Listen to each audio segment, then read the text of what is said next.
안녕하세요. 유니타스 라이프의 권민입니다. 오늘은 김유진 대표와 세 번째 마지막 인터뷰를 나누도록 하겠습니다. 대표님과 오늘 인터뷰를 했는데 아마 대표님께서 기억하실지 않을지 모르겠지만 굉장히 많이 나왔던 단어가 있어요. 연결이라는 단어 많이 나왔어요. 연결. 그리고 또 나눔도 많이 나왔어요.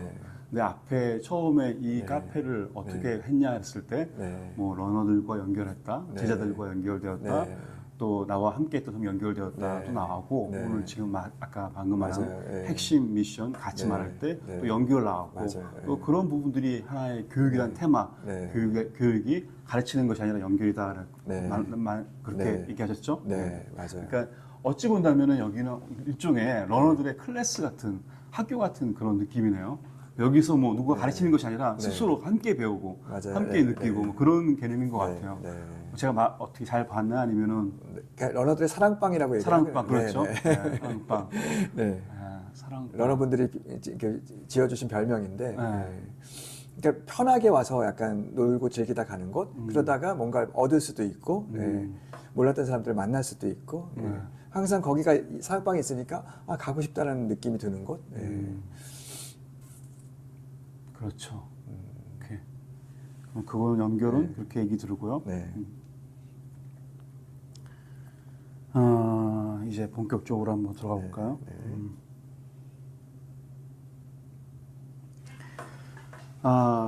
아까 중에 그 진정한 교육자라고 말씀하셨어요. 그렇죠? 그러니까 우리는 이제 보통 자기다움이라는 표현을 할 때 자기다움이란 무엇인가 여러 가지 얘기 많잖아요.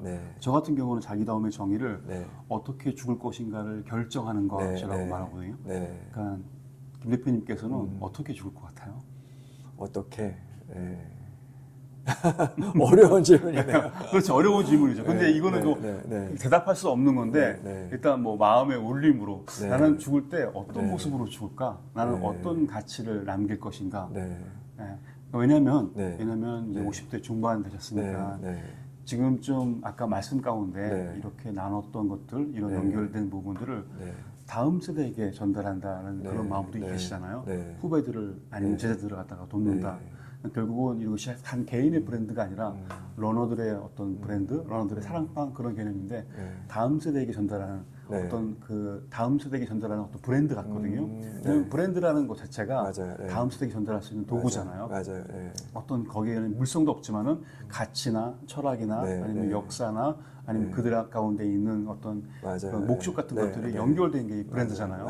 여기도 보면은 뭐 그렇게 뭐 신발이 화려하게 있거나 아니면은 또 비싼 물건이 있는 건 아니지만은 납품 업체와 제자들과 또 여기 함께 있던 이야기들이 모여갖고 하나의 다음 세대에게 전달하고 있는 또한 현재 시대에게 전달하고 있는 그런 가치가 있는 것 같거든요. 이런 부분에 대해서 대표님께서는 다음 세대에게 어떤 가치를 남기고 죽고 싶은지.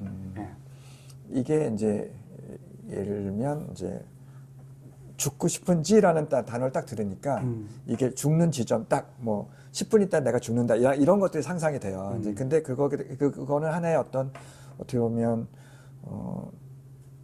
뭔가 정해진 어떤 점인 것 같은데 저는 그거보다 더 중요한 건 뭐 언제 죽을지 제가 모르죠. 내일 죽을 수도 있고 뭐 100세에 죽을 수도 있고 그런데 그 점이 하나의 어떤 목표라고 하면 약간 이상하긴 하지만 사실은 목적이 더 중요할 것 같아요. 약간 그 점까지 어떻게 달려가고 있는가가 더 중요할 것 같아요. 그래서 미션이라는 게 그거거든요. 내가 내일 죽든 10년 후에 죽든 100년 후에 죽든 난 이렇게 달려가고 있다라는 것들 가치를 계속해서 가져가고 있는가 하는 부분들이 저는 굉장히 중요하다고 생각하고 그래서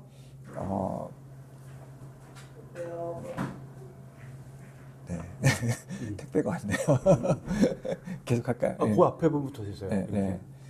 어디로 달려가는지 행하는 게 중요하고 어디로 달려가는지가 굉장히 중요하고 그래서 사실 제일 중요한 건 아까 말씀드렸듯이 미션인데 미션을 향해서 저는 달려가고 있잖아요. 달려가고 있는 그 과정 중에 내가 얼마만큼 진심으로 하고 있는가가 결국은 개인의 브랜딩에도 똑같이 적용되는 것 같아요. 그래서 사실 브랜딩이라고 하면 제가 박사 논문의 주제가 브랜드 주도형 브랜딩이었거든요. 그러니까 이게 뭐냐면 회사의 뭐 오너가 됐든 어떤 전문 경영이 됐든 높은 사람이 됐든 그 사람이 결정하고 끌고 가는 것들이 주체가 아니고 브랜드가 생명력을 가져가지고 그 브랜드가 하나의 어떤 주체가 돼서 그 브랜드의 헌법을 오너도 지켜야 되고 임원들도 지켜야 되고 직원들도 지켜야 되고 이게 브랜드가 계속해서 가는 100년, 200년 된 브랜드들 보면 그런 힘이 있거든요. 그러니까 제가 이 세상에 없더라도 제가 만들어 놓은 이 가치는 뭐 누가 될지는 모르겠지만 계속해서 러너들에게 즐거움과 문화를 줄 수 있는 이 브랜드는 계속해서 또 남아 있겠죠. 그런 것들을 저는 꿈꿔요. 예. 그게 제가 그 남겨놓을 수 있는 가치의 굉장히 궁극적인 어떤 지향점이 아닐까 하는 생각이 좀 들어요. 그게 브랜드십이잖아요. 네. 리더십이 아니라 네. 맞습니다. 리더십이 아니라 네. 사람들이 리더에게 묻는 게 아니라 네. 브랜드에게 질문하는 브랜드십이죠. 맞아요. 네.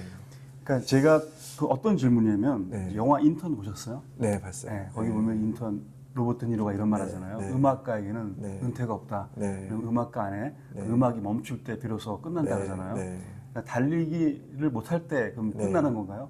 아, 그렇지는 않아요. 달리기라는 건 달리는 행위를 말하는 것들이 아니고 달리기 위해 준비하는 것들, 물론 달리는 것들도 있고 달리기는 사람들과 얘기하는 것들, 그 달리러 가는 동안의 어떤 과정의 어떤 경험들, 이 많은 것들이 총체적으로 담겨져 있는 부분이기 때문에 뭐 그걸 꼭 이제 달리는 그 행위 자체만 꼭 집어서 얘기하는 부분들은 아니고요. 100세가 넘었는데 풀코스를 처음에 완주하시는 분들도 있었어요. 그래요? 거기에 기준 맞추면 안 될 것 같아요. 왜냐면 담배 피고도 오래 사는 맞아, 분이 있기 맞아, 때문에. 맞아. 네. 자, 그렇다면은 네.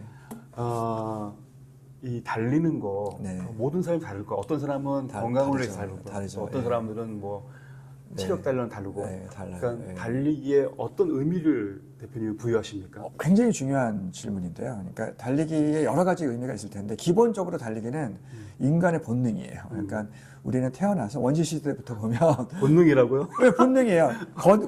걷는 다음에 달리잖아요. 아, 그래요? 왜냐하면 사냥을 해야지 뭔가를 우리가 생명을 지속할 수 있었기 때문에 두 발로 달리는 그 많지 않잖아요.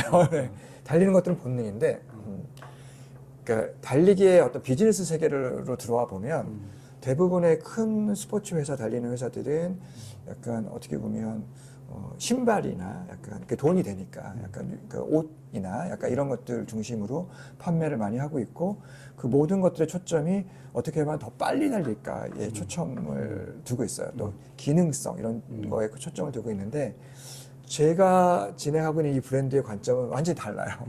저는 저기 보시면 이제 Run for Fun이라고 돼 있잖아요. 그러니까 이게 재미있는 거예요.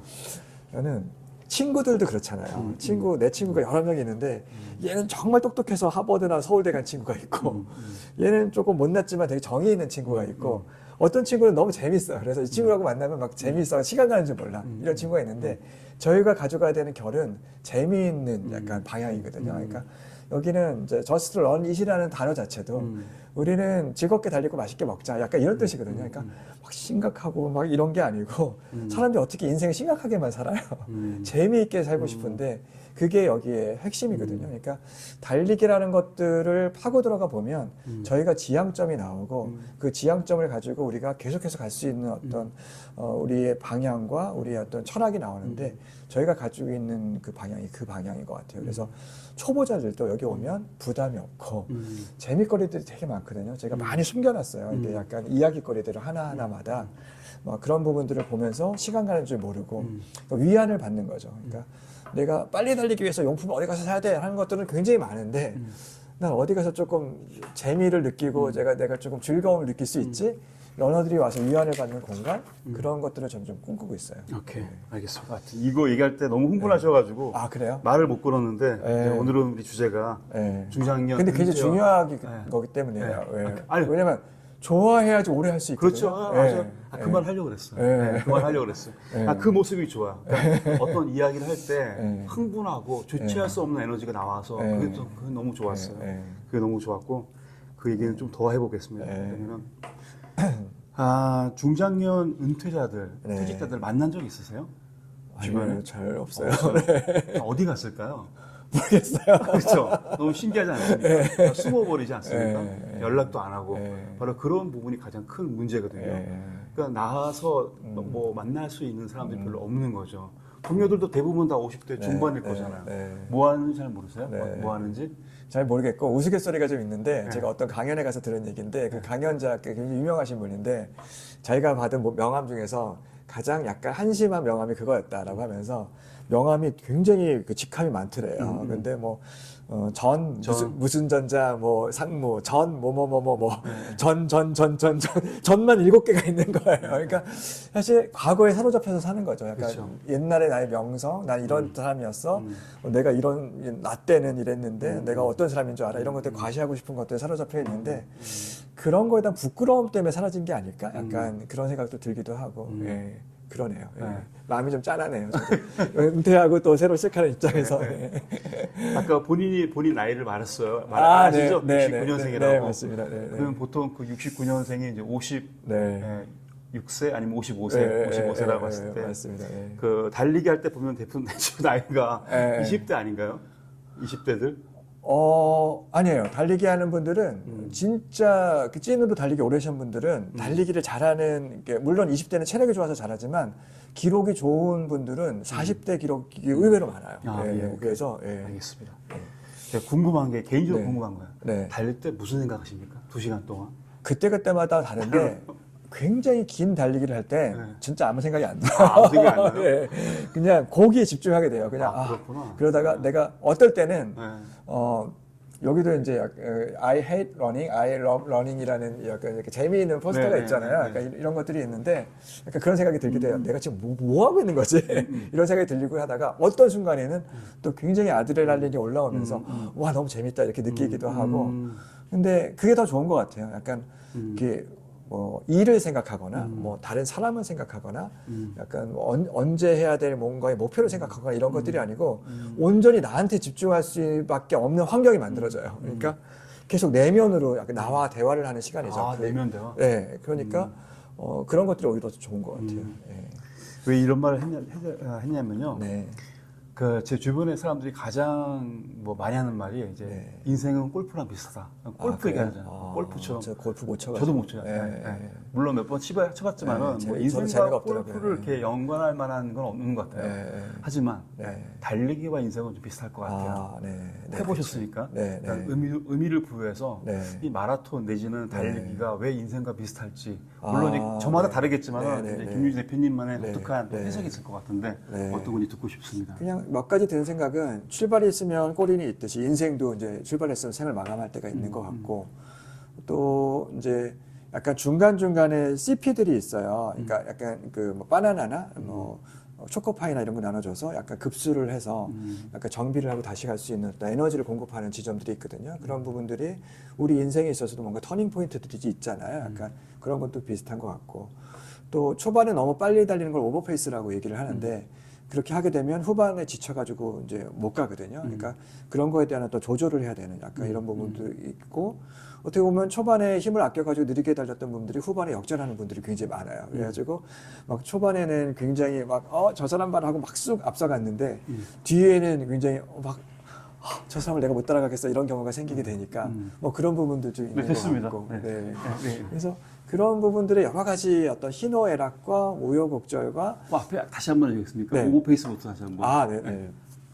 이제 마라톤에는 오버페이스라는 게 있는데 초반에 너무 내가 자신만만해가지고 빨리 달리게 되면 후반에 급격하게 지쳐가지고 나중에는 못 뛰거나 걷게 되거든요. 약간 이런 것들도 굉장히 비슷한 것 같아요. 그냥 처음에 자기가 가진 것들을 막 너무 빨리 발산을 하다 보면 후반부에 약간 인생에 있어서는 굉장히 어려움을 겪게 될 수도 있는 부분들이고 아니면 또 낭비를 한다거나 여러 가지 의미가 있을 것 같고 또 이런 페이스 조절 이런 것도 굉장히 중요한데 자기가 어떤 페이스를 가지고 어떤 계산을 하느냐가 약간 훈련을 여러 번 하다 보면 이런 페이스로 이렇게 훈련하게 되면 이렇게 기록이 나오는구나 하는 것들을 알게 되거든요. 그렇게 되면 그런 것들도 자기에 대한 어떤 투자를 하게 됐을 때 뭔가를 얻는 부분들을 알게 되는 이런 것들도 있을 것 같고 여러 명이 함께 달리지만 혼자 달리는 거거든요. 사실은 그게 굉장히 재밌어요.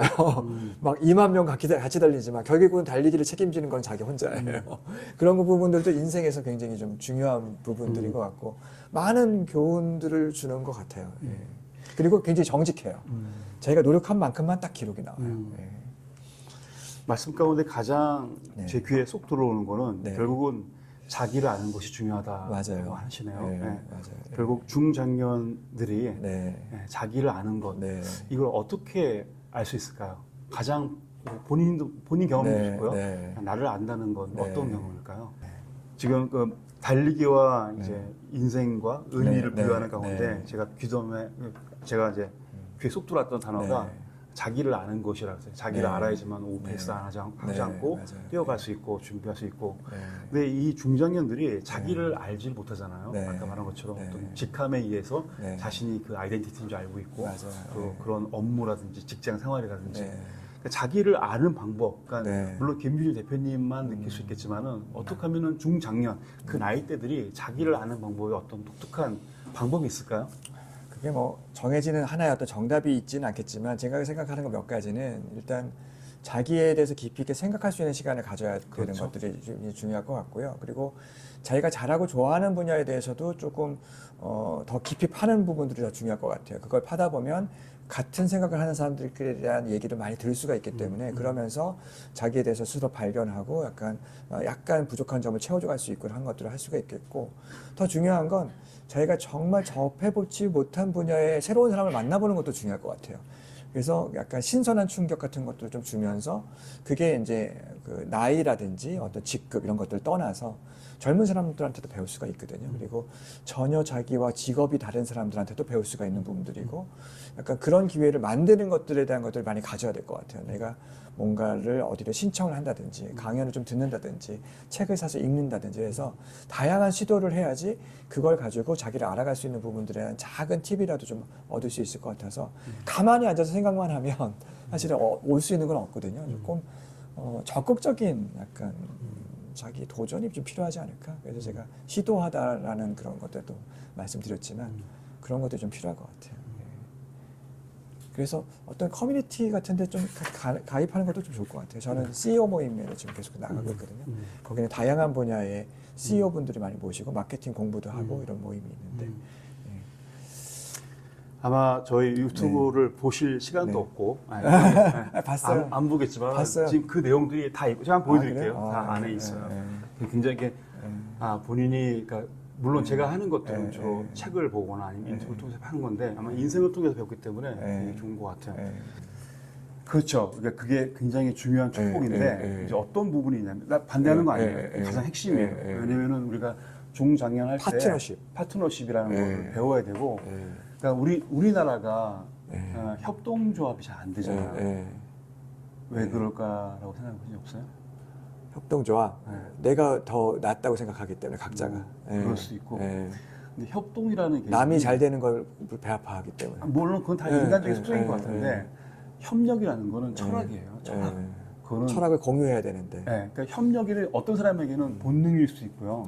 또 어떤 사람에게는 그 철학일 수 있거든요. 그러니까 협력을 본능으로 갖고 있는 사람이냐, 철학이냐, 아니면 이론으로 알고 있냐 다른 거예요. 근데 가끔 이제 우리가 협동조합을 할 때 그거를 생계로 갖고 계시는 분들이 있어요. 어렵죠. 그런 순간 어려워져요. 근데 지금 하시는 일들은 그 아까 철학과 또 시간과 관계이기 때문에 잘 되는 거죠. 그러니까 이런 케이스는 별로 없는 것 같아요. 이런 케이스는. 그래서 협력이 매우 중요하지만은 이 부분에 대해서는 좀 더 나중에 깊이 우리가 더 사람에 관해서 관계라는 파트를 가지고 얘기를 한번 해보고 싶네요. 그렇게 하시죠. 알겠습니다. 왜냐면 이제 사람들이 왜냐면 너무 의존을 하거든요. 많이 의존을 하고 또 그러면서 이 중장년 때 되게 그 사건 사고가 많아요. 그냥 저희 같은 경우 교육받을 때 어떤 하냐면 이름 밝히지 못해요. 나이 밝히지 못해요. 핸드폰 공유 못해요. 저희는 카페에서만 활동해요. 다 남게. 왜냐면 거기 보면은 이제 포교하고 전도하고 네트워크 판매하고 별 사람 다 옵니다. 그런 커뮤니티 안에. 저희는 그거 다 차단하거든요. 그래서 바로 왔을 때 뭐 전화번호 물어보는 사람 바로 그냥 차단, 아웃. 하여튼 그래서 되게 우리가 중장년 때 그런 관계가 어려운데 특히 이제 근데 여기는 김유 대표님은 그런 부분 다 노출되어 있기 때문에 되게 좋은 것 같아요. 자, 그러면 이제 저한테 몇 가지 질문을 하고 제가 좀 대답하고 그런 시간을 하다가 본인만 했기 때문에 재미가 없으니까. 어떤 질문을 하기 원하세요? 이게 뭐 편하게 얘기해요. 그러니까 이제 오늘 제가 더 이상 일하지 않을 때 나는 네. 누구인가라는 네. 책을 썼고 이제 두 번째 나잖아요. 네. 그 책에 대해서 질문할게요. 아니 그러지 말고 그냥 평범하게 얘기했어요. 뭐 이런 일을 왜 하게 됐는지. 알겠어요. 지금 해요? 지금 하세요. 아니, 제가 알고 있는 권민 대표님은 네. 굉장히 이제 시대를 좀 앞서가고 어떻게 보면 브랜딩이라는 단어를 만드는 1세대잖아요. 그러니까 그 단어를 많이 이 세상에 있게 하는 것도 그 이제 주역 중에 한 분인데 그 시대에 저도 같이 좀 참여를 했었고 했는데 그냥 다음의 행보가 좀 궁금해요. 계속해서 많은 일들을 겪어 오셨고 만들어 오셨는데 지금 어떤 일을 꿈꾸고 있으시고 또 계획하고 계신지 조금 들려주실 수 있는. 그래요. 네. 그러니까 저는 이제 2014년도까지 유리타스 브랜드 잡지를 냈어요. 네. 그렇고 그때 페이지 보니까 한 47권, 8권 되고요. 잡지로서는. 네. 그리고 12,000페이지가 될 거예요. 네. 찾아보니까. 네. 근데 그때 문득 고민스러운 게 있었어요. 네. 질문이. 네. 이게 진짜일까? 내가 알고 있는 이 브랜드 지식이 진짜일까? 물론 좋은 책을 보고 인터뷰를 하고 따왔지만은 이게 정말 작동이 될까가 궁금했어요. 이 작동이 될까? 그러다가 이제 고민하다가 그러면은 이제 그만 잡지를 내자. 잡지를 내고 이게 진짜인지 아닌지를 확인해 보자. 방법은 해보는 거잖아요. 결국은. 그래서 이 골목 대학이라는 걸 브랜드 골목 대학을 만들었어요. 그래서 이 브랜드 가게 주인들을 모아가지고 우리가 한 100개 정도로 갖다가 골목 가게를 교육시켜서 그 중에 10개만 성공하더라도 진짜임을 증명할 수 있다라고 이제 확신을 하고 이제 연남동에서 골목 대학을 뭐 이거 2배만한 좀 컸어요. 2배만한 30평인가 골목 대학을 만들었습니다. 그래서 그 근처에 있는 골목 가게 주인들을 불러서 가르쳤죠. 근데 그때 가장 어려웠던 거는 골목 가게 주인들이 공부할 시간이 없더라고요. 결정적이네. 그걸 몰랐어요. 그러니까 그 혼자 아침에 오픈을 열고 하기 때문에 그러니까 이 사람들이 일주일에 2번 했거든요. 일주일에 2번 했는데 목요일과 뭐 금요일 날 왔다 갔다 했는데 그 아침 7시부터 10시 공부하는 거 외에는 할 시간이 없는 거예요. 그러면서 이제 이제 이게 불가능하다. 그러니까 결국 이건 불가능하다. 그래서 이제 고민했던 차에 온라인 교육회사랑 합병을 해갖고 그럼 이걸 온라인으로 만들자고 이제 열심히 이제 고민했죠. 물론 그 과정 가운데 여러 가지 스토리가 있었고 그런데 지금 그렇게 끝난 후에 제가 다시 저도 마찬가지 중년이 되어서 이제 퇴사를 하면서 고민을 했어요. 그럼 예전처럼 골목 대학을 할까? 이제 저도 브랜드의 탄생이라는 책을 쓰면서 이제 브랜드 런칭 시뮬레이션을 갖다가 만들려고 했죠. 그런데 그 청년들 했을 때 가장 제가 어떤 걸 발견했냐면은 저희 주제는 이제 자기다움과 브랜드거든요. 자기다움 교육을 많이 했어요. 근데 자기다움 교육을 할 때 20, 30대부터 많이 옵니다. 60대까지. 근데 재밌는 건 뭐냐면은 그 수업을 할 때 가장 먼저 이제 포기하는 층들이 몇 살일 것 같아요? 글쎄요. 20, 30대들이에요. 그래요? 의외네요. 의외죠. 왜냐면 자기다움을 할 때는 자기 걸 안을 찾아야 되잖아요. 근데 20, 30대는 찾을 게 없잖아요, 자기 안에. 그러니까 그 사람들은 계속 소위 말해서 자기 긍정의 시간만 갖다가 포기해 버리는 거예요. 그러니까 오히려 근데 이제 40대, 50대 같은 경우는 자기다움이라는 게 있으니까. 왜냐면 이제 자기가 알아요. 경험을 많이 해봤기 때문에. 이게 아니구나. 내 거와 아닌 거를 구별할 수가 있는 거죠. 그러니까 20, 30대는 저것도 하고 싶고 이것도 하고 싶은데 하고 싶은 거 많은데 이제 50대 같은 경우는 이건 아니야, 저건 아니야, 이건 내 거 아니야. 이제 그걸 구별할 수가 있는 거예요. 그래서 이제 그러면은 내가 브랜드를 만들 때 이 50대들 브랜드를 만들어 주자. 뭐 그분들을 함께 모여줘 갖고 그분들의 경험과 또 그분들의 가치를 통해서 이 브랜드를 만들어 주고 뭐 그 사람들이 일해봤자 20, 30년 일 못 합니다. 해봤자 뭐 10년이죠. 그렇게 일을 하면서 다음 세대들 30대, 40대에게 이제 그 브랜드를 전수하는 거죠. 저희는 이제 그거를 소셜 헤리티지 브랜드라고 하고 있거든요.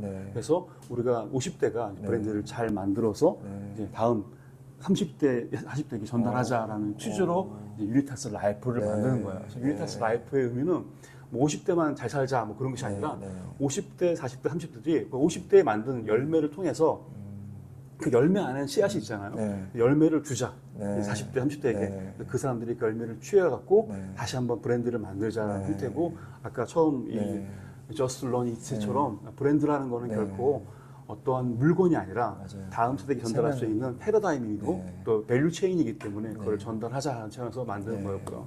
그래서 오늘 저희가 김유진 대표님을 인터뷰하는 것도 어떤 뭐 중장년 성공 그런 것이 아니에요. 그런 건 아니고 중장년 갖고 있는 그 사람의 어떤 경험과 그다음에 그 사람이 좋아했던 것들 또 그 사람의 지식들 또 네트워크나 아니면 그 사람들의 어떤 가치 이것들을 모아갖고 이렇게 물성을 가진 브랜드가 만들 수 있고 또 이걸 통해서 그 사람의 공동체와 아이덴티티와 또 여러 가지 사람들 가운데 함께 어울릴 수 있는 또 새로운 장르를 만드는 거잖아요. 그러니까 중장년들이 가장 답답한 거는 정말 일자리를 구하려고 그러는 거예요. 일자리를. 여전히 그 중장년의 연장선이죠. 일터가 돼야 되거든요. 자신이 일터가 돼야 되는 거예요. 그러니까 김유진 대표님은 일터가 돼버렸잖아요. 뭐 제가 알고 있기로는 이런 카페는 우리나라 거의 유일하고 뭐 별로 없겠죠. 여하튼 본인의 어떤 그런 걸 통해 갖고 남들의 카페를 흉내내는 것이 아니라 본인이 일터가 돼버렸잖아요. 그게 저는 브랜드 생각하고 있거든요. 그래서 오늘 인터뷰하면서 왜 인터뷰하는지 아시겠죠? 그리고 앞으로도 시간 대주신다면은 세부적인 부분, 특히 저는 이제 다음 시간에는 어떤 거 궁금하냐면은 뭐 함께 일하고 있는 파트너도 굉장히 중요하고 아까 계속 하시면서 사람이 재산이다 그랬는데 또 재산 관리도 어렵잖아요. 뭐 돈 관리는 은행에 집어넣도 있지만 사람 관리는 진짜 어렵거든요. 그래서 그러면 사람과는 그 관리인지 아니면 사람과의 관계인지 완전 다른 차원의 얘기이기 때문에 그 부분을 또 얘기 나누고 또 나중에 또 커뮤니티 직접 뛰는 것도 한번 제가 직접 촬영해서 이 저스트 러니 이트가 어떤 브랜드인지 한번 연구도 해보도록 하겠습니다. 알겠습니다. 고맙습니다. 오늘 여기까지 하겠습니다. 감사합니다. 고맙습니다. 감사합니다. 끝났습니다. 네.